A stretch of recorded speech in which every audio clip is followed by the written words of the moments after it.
Hasretlik beni yakar, ferhat eder, mecnun eder, kül eder.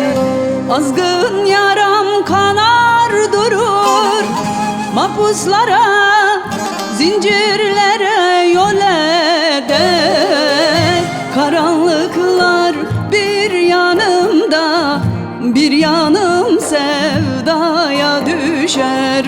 Karanlıklar bir yanımda, bir yanım sevdaya düşer.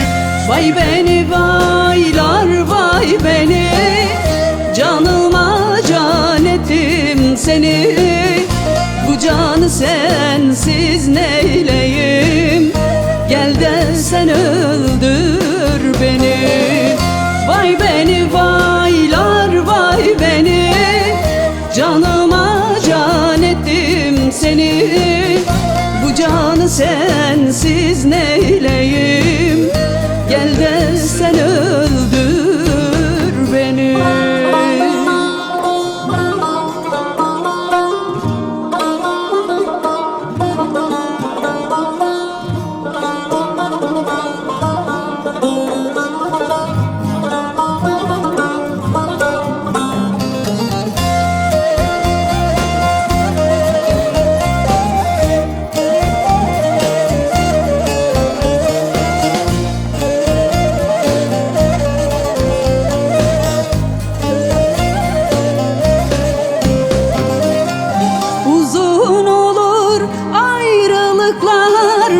Yollar gider, hasret gider, gün gider.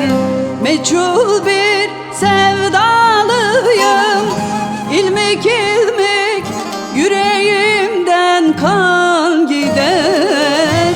Yar sana gönül vermişim, canım sana helal düşer. Yar sana gönül vermişim, canım sana helal düşer.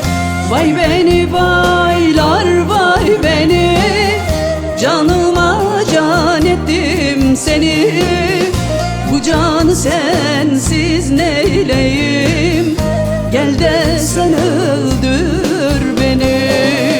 Vay beni vaylar vay beni, canıma can ettim seni. Bu canı sensiz neyleyim, gel de sen öldür beni. Vay beni vaylar vay beni, canıma can ettim seni. Bu canı sensiz neyleyim, gel de sen öldür beni.